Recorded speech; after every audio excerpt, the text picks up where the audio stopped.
আসসালামু আলাইকুম, কেমন আছেন সবাই? আশা করি সকলেই ভালো আছেন। আপনারা দেখছেন আধুনিক কৃষি বাংলা। আমাদের এই জমিতে পেঁপের চারা লাগিয়েছিলাম। সে ভিডিওটা অনেকদিন আগে দিয়েছিলাম। তো সে ভিডিওটা না দেখে থাকলে চ্যানেল থেকে অবশ্যই দেখে আসবেন। তো আজকের আমরা যেটা করব সেটি হলো, আমাদের এই ফসলের জমিতে আগে কাঠি লঙ্কা ছিল এবং ক্যাপসিকাম ছিল। তো তার মধ্যে আমরা পেঁপে চারা রোপণ করেছিলাম এবং সেগুলো কাঠি লঙ্কা এবং ক্যাপসিকাম শেষ হয়ে যাওয়ার পরে সেগুলো তুলে দিয়ে এখন পেঁপে গাছের পরিচর্যার দিকে আমরা আগাচ্ছি। তো আজকের আমরা এখানে গাছগুলোয় সার দিয়ে পিলি টেনে দেবো, গোড়ায় মাটি তুলে দেবো।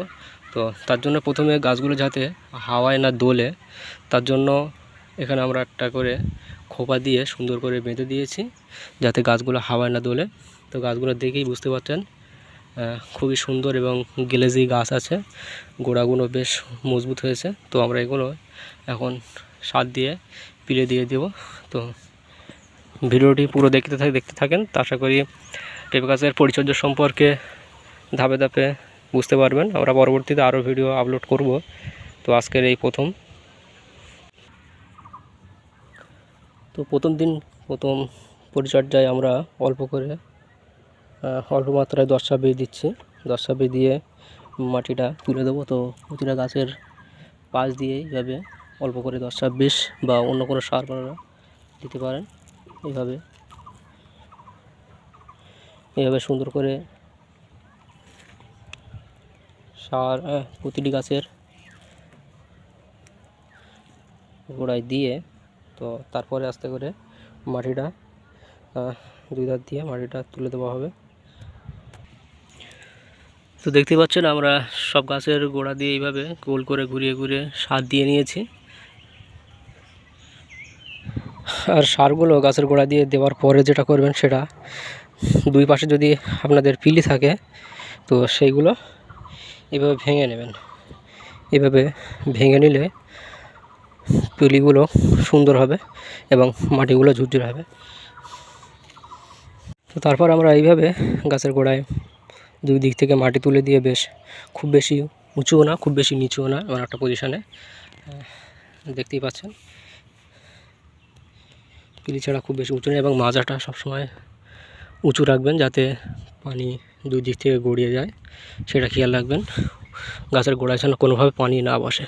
পেঁপে গাছের একটাই সমস্যা, গাছের গোড়ায় পানি বসলে গাছগুলো লাল হয়ে যাবে এবং ঝিমিয়ে পরে মারা যাবে। পেঁপে গাছে আর তেমন কোনো সমস্যা নেই, খুবই সুবিধাজনক একটি চাষ এবং লাভজনক চাষ।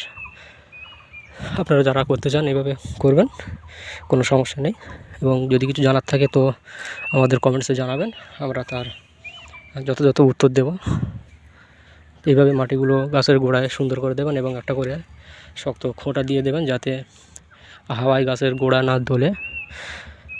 গাছের গোড়াগুলো যদি নড়ে যায় তো সেক্ষেত্রে শেকড় দুর্বল হবে এবং শেকড় দুর্বল হলে পরবর্তীতে আস্তে আস্তে গাছটাও দুর্বল হয়ে যাবে। তো এইভাবে আমরা আমাদের ফসলের জমির পুরোটাই এইভাবে পিলি দিয়ে দেব। তো আশা করি বুঝতে পেরেছেন। যদি কিছু জানার থাকে তো অবশ্যই আমাদের কমেন্টসে জানাবেন, আমরা তার উত্তর দেওয়ার চেষ্টা করব।